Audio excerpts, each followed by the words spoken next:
Okay, another channel first. This is the other Villiers engine that came with the two that had been converted to water cooled, and this one I never got round to actually running. We restored it not long after the other engine, but it took a little bit longer because this one had a dead coil, and you actually can't get those coils anymore. You can get copies of them, but they only do them in a short and a long type, and even the long type isn't long enough for these engines. They take a slightly longer coil, which nobody seems to be manufacturing. But we could adapt it to run with the long coil that you can get from China, and that is what's in it now, but it's nice and tight on one side of the clamp but not on the other, so we'll have to see how reliable it would be in terms of using it, but we've never actually got round to running it until today, hopefully. So we've taken a couple of bits off of the other engine just to so we didn't have to faff around too much. The rope start has come off of the other engine, and it's got the other engine's carburetor on it as well, just to help us along, hopefully anyway, because both of those should work. It's been probably about 4 or 5 years now since I got these, so it's going to be about the same sort of time since this one had water in it, and so I haven't filled it up yet. We're just going to do that now, and then we're going to see if it leaks, and if it does, how badly it leaks. But I did test it when it had all gone back together, because this had an awful lot of soldering work done on it by Make Do and Mend one at the time, and he really did do quite a bit of soldering on it, and it's not easy to solder it, because when you heat up one bit of it, another bit next to it starts to melt, so it's not an ideal situation. I think we're going to just be too shy on water. We got a little bit, but it'll do for now. We can top it up. Okay, well, I'm not seeing any big disastrous leaks to start with, so that's good. Yeah, it's not leaving a gigantic puddle, so fingers crossed. It should be okay.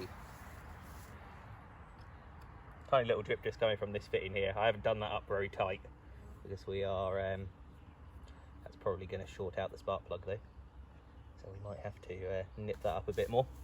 We'll see. It might short out the plug, it might not. Hopefully it doesn't. So here we go. This will be the first time we try and start this one up.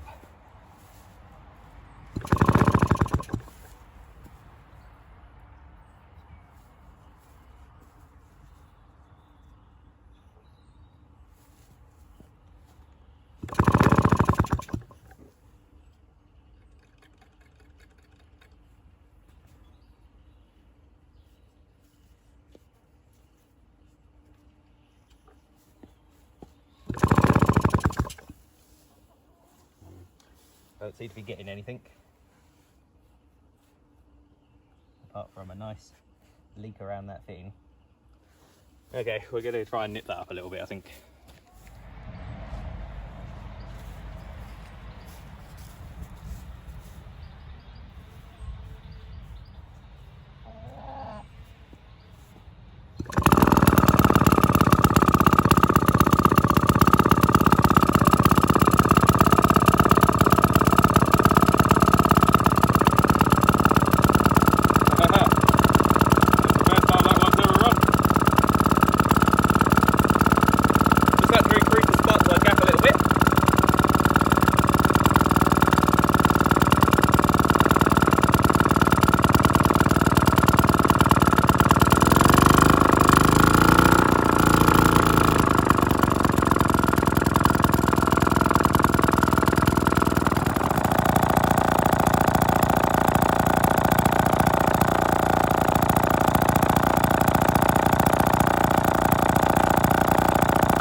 It's run for a good hour, and yeah, engine reached about 70 degrees, the water about 65, so way cooler than it would be if it was an air-cooled engine. And probably the first time this one's run in 45 years. So yeah, not too bad.